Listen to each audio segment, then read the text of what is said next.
لبيك اللهم لبيك لبيك لا شريك لك لبيك إن الحمد والنعمة لك الملك. Aytadi. Ey odam bolasi, albatta sen menga duo qilsang, mendan umid qilsang, senda har qancha xatolar bor bo'lsa ham mag'firat qilaman, parvo qilmayman. Ey odam bolasi, agar sening gunohlaring osmonga yetib qolsa, so'ng menga istig'for etsang, seni mag'firat qilaman, parvo qilmayman. Ey odam bolasi, agar sen mening huzurimga yer qobig'i to'la xatolar bilan kelsang-ku, lekin menga biror narsani shirk keltirmagan holda kelgan bo'lsang, seni oldinga yer qobig'i to'la mag'firatim bilan kelaman. Biz shunaqa Robbimizni tanimizmi? Shunday sifatlardan xabarimiz bormi? Agar tanisak, bilsak, bizning qalblarimiz pokiza bo'lmay iloji yo'q. Alloh qiyomat kunida bir bandani hisobga olib keladi mo'minda, ustini shunday o'rab qo'yadi. Qo'liga kitobini berib qo'yadi. Ammo kimning kitobi o'ng qo'lidan berilsa, u bo'yiga Alloh taolo o'rab qo'ygan satrni ichida turar ekan, kitobini o'qiydi. Gunohi yetarli, halok bo'lishi aniq.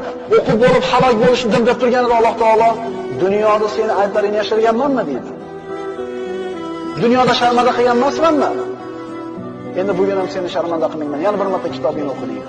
Kitobini ikkinchi marta ochib qarasa, birorta xato qolmagan bo'ladi. Alloh taolo boyaga pardani ko'tarib tashlaydi. Odamlarning ko'zida bu odamning kitobida bitgan gunoh yo'q bo'lib ko'rinadi. Ko'ringlar meni kitobim mana deydi. Chunki bir kun men hisob kitobga ro'baro bo'lishimni bilardim. Endi u rozi bo'ladigan hayotda. Payg'ambarimiz sollallohu alayhi vasallamning qizlaridan biri bo'yiga yetib qolgan qizi ustida bir nafis kiyimi bilan payg'ambarimiz sollallohu alayhi vasallam oldiga kirib qoldi. Payg'ambar alayhisalomning qizlaridan biri ustida nafis kiyimi bilan Rasulullohning huzuriga kirib keldi. Payg'ambarimiz sollallohu alayhi vasallam ko'rib nima dedilar? Ey qizim, albatta bu kiyim suyaklaringizni hajmini bildirib qo'yapti, dedilar. Suyaklaringizni hajmini bildirib qo'yapti.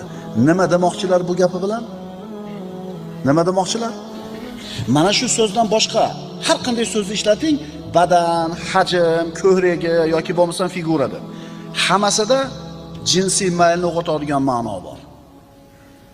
Ko'ryapsizmi Rasululloh sollallohu alayhi vasallam hayosini? Bizda ham shunaqa bir farosat, fahm, shunaqa bir narsa bormi, yo'qmi? Ha? Mana Qur'onda aytayapti. Agar ayollarga yaqinlashsanglar, Rasululloh aytayaptilar, suyagingiz